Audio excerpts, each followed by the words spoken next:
Hello all, welcome and welcome back to my YouTube channel. आज के इस video में हम हिंदी का गद्य साहित्य डॉक्टर रामचंद्र तिवारी की इस पुस्तक से हिंदी आलोचना वाले सेक्शन को देखने वाले हैं। इससे पहले हमने खंड क हिंदी गद्य का स्वरूप और विकास इस सेक्शन को देख लिया था। खंड ख से हमने हिंदी निबंध साहित्य के विकास को देखा था। ठीक है, आई बटन में मैं इन सभी वीडियो के प्लेलिस्ट को शेयर कर दूंगी, आप वहाँ से इन्हें देख सकते हैं। आज के इस वीडियो में हम हिंदी आलोचना का विकास, जो हमने पिछली वीडियो में ही प्रारंभ कर दिया था। पिछले वीडियो में हमने आधुनिक युग से पूर्व हिंदी आलोचना इस वाले सेक्शन को देखा था।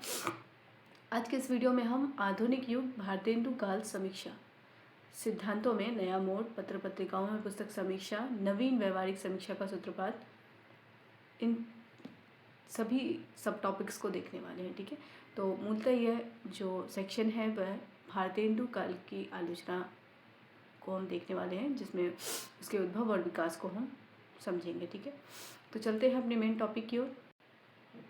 तो आज का हमारा टॉपिक है आधुनिक युग भारतेंदु काल समीक्षा, सिद्धांतों में नया मोड़। तो भारतेंदु कालीन आलोचना पद्धति को हम देखने वाले हैं, जिसमें सबसे पहला टॉपिक है समीक्षा, सिद्धांतों में नया मोड़। इससे संबंधित प्रश्न को देख लेते हैं। सबसे पहला प्रश्न है, आधुनिक युग के आरंभ अर्थात भारतेंदु युग का समय कब से माना जाता है? ऑप्शन ए सन 1800 से 1850, ऑप्शन बी सन 1850 से 1885, ऑप्शन सी 1885 से 1900, ऑप्शन डी सन 1900 से 1947। तो इसका आंसर करेंगे। इस प्रश्न का सही उत्तर होगा 1850 से 1885 भारतेंदु युग का समय है। अगला प्रश्न देखते हैं। अगला प्रश्न है, भारतेंदु युग में हिंदी साहित्य पर किसका प्रभाव पड़ा? ऑप्शन ए अरबी साहित्य का, ऑप्शन बी भारतीय दर्शन का, ऑप्शन सी पाश्चात्य साहित्य का, ऑप्शन डी फारसी काव्य का। प्रश्न है, भारतेंदु युग में हिंदी साहित्य पर किसका प्रभाव पड़ा? आंसर करेंगे। सही उत्तर है, भारतेंदु युग में हिंदी साहित्य पर पाश्चात्य साहित्य का प्रभाव पड़ा। अगला प्रश्न है, पाश्चात्य प्रभाव से हिंदी साहित्यकार किन नवीन मान्यताओं से प्रभावित हुआ? ऑप्शन ए धार्मिक श्रद्धा और भक्ति, ऑप्शन बी वैज्ञानिक अनुसंधान, औद्योगिक क्रांति व जनतंत्र, ऑप्शन सी रहस्यवाद और अध्यात्मवाद, ऑप्शन डी केवल भावनात्मक आदर्शवाद।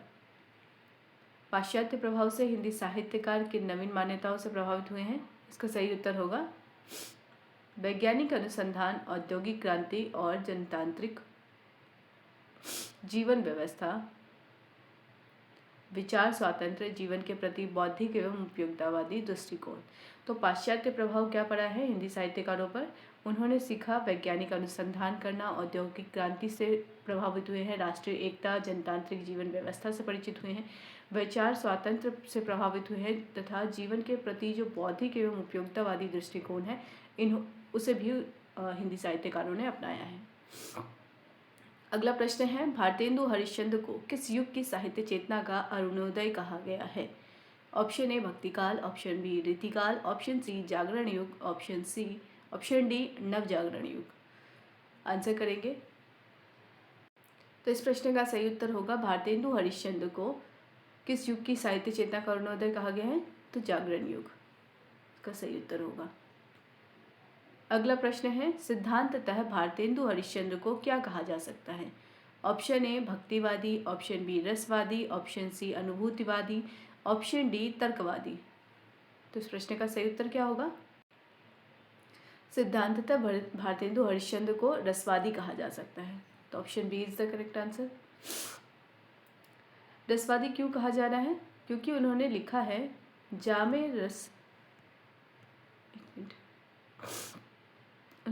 यानी भारतेंदु हरिश्चंद्र ने लिखा है, जामे रस कछु होत है, पढ़त ताहि सब कोय, बात अनूठी चाहिए, भाषा कोई होय।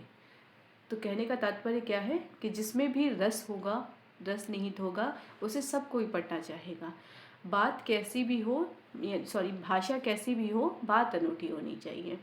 तो रस को कहीं ना कहीं महत्व दे रहे हैं कौन? भारतेंदु हरिश्चंद्र। इस कारण इन्हें रसवादी आचार्य या रसवादी कवि भी कहा जा सकता है। अगला प्रश्न है, भारतेंदु के अनुसार रस किस प्रकार की वस्तु है? ऑप्शन ए कल्पना सिद्ध, ऑप्शन बी अनुभव सिद्ध, ऑप्शन सी अनुमानात्मक, ऑप्शन डी परमार्थिक। इसका सही उत्तर क्या होगा? भारतेंदु के अनुसार रस किस प्रकार की वस्तु है? अनुभव सिद्ध वस्तु है। उत्तर क्या हो जाएगा? बी, अनुभव सिद्ध। संबंधित तथ्य देख लेते हैं।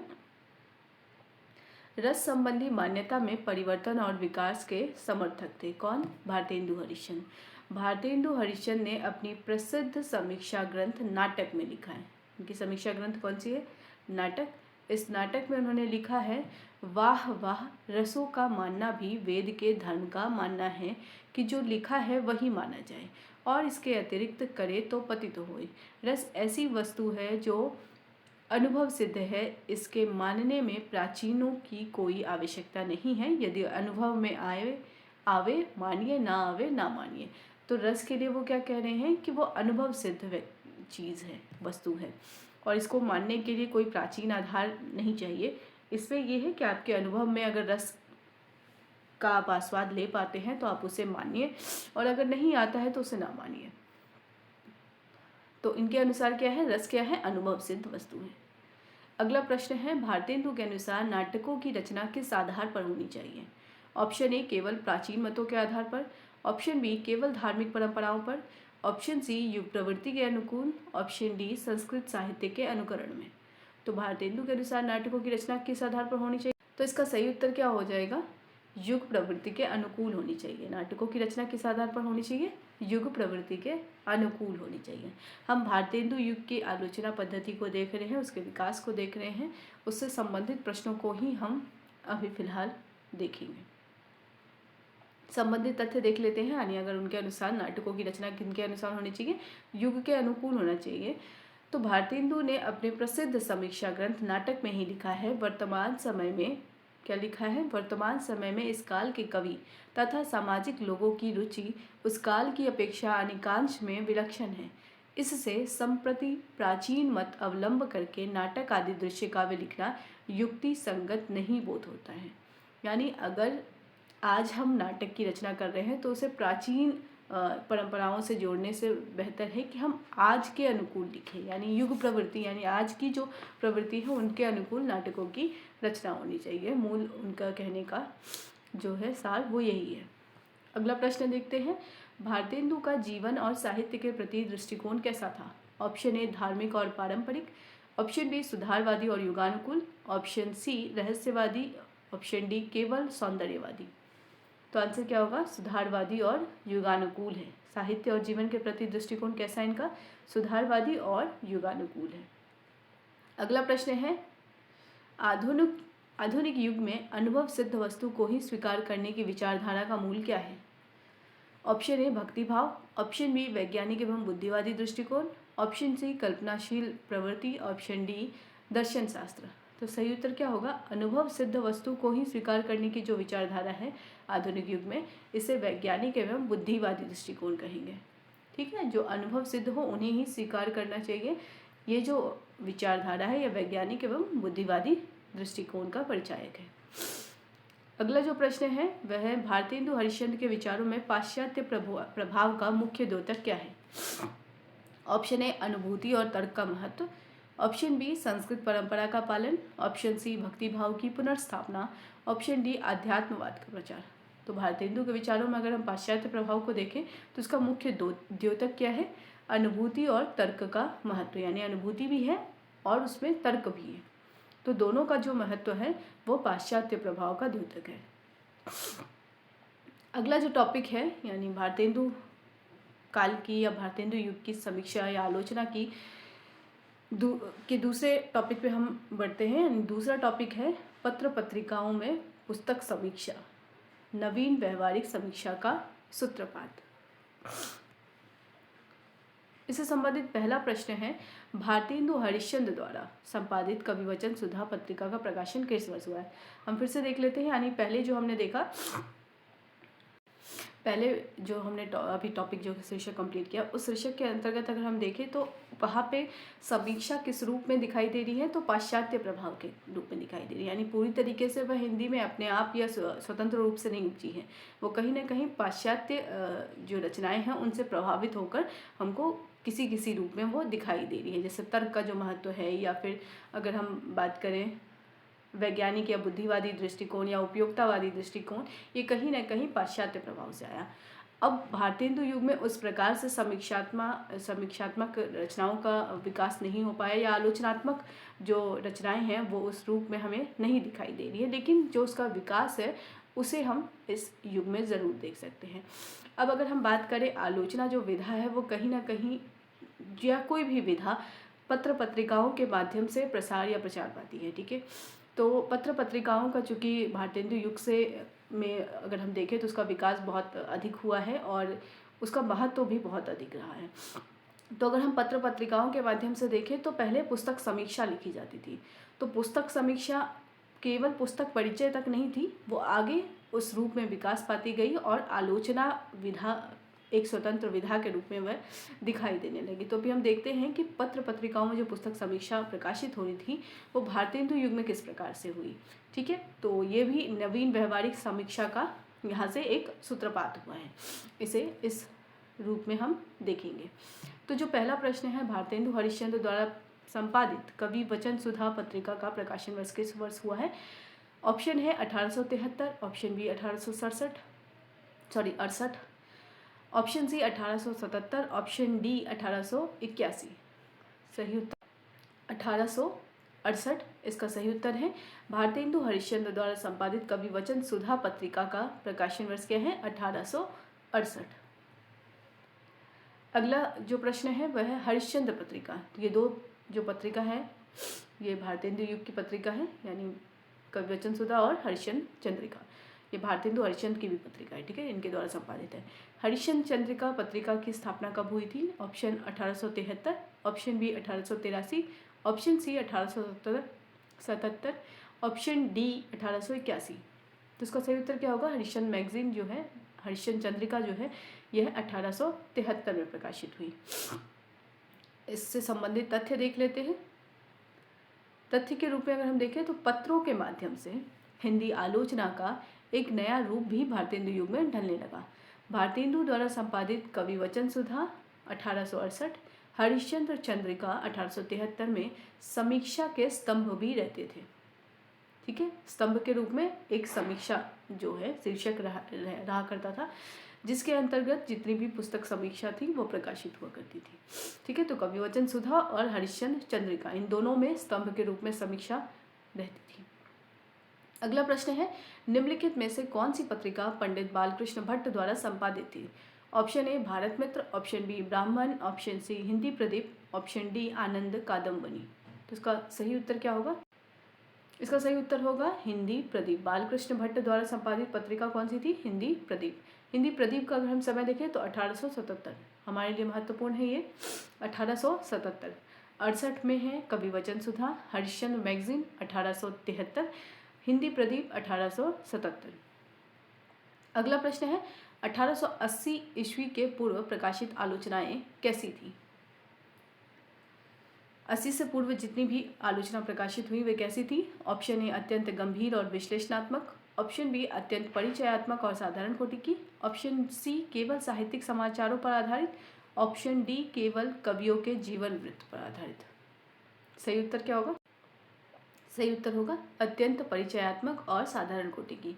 80 से पूर्व यानी 1880 से पूर्व की जो प्रकाशित आलोचनाएं थी वो क्या थी? अत्यंत परिचयात्मक थी और साधारण कोटि की थी। अगला प्रश्न है, भारतेंदु युग में हिंदी आलोचना का नया रूप किस माध्यम से ढलने लगा?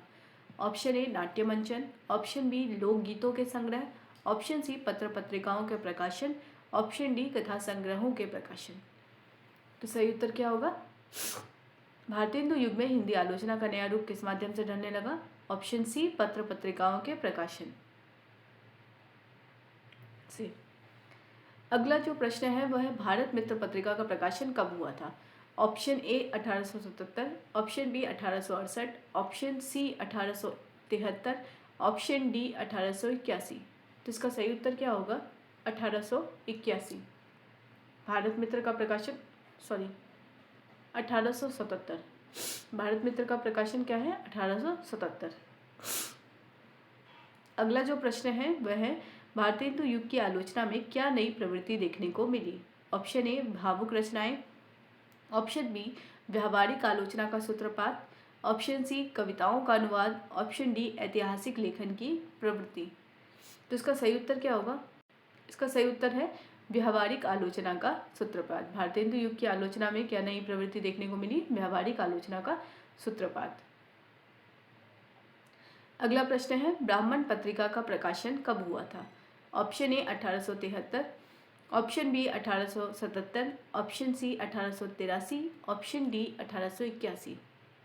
सही उत्तर होगा ब्राह्मण पत्रिका 1883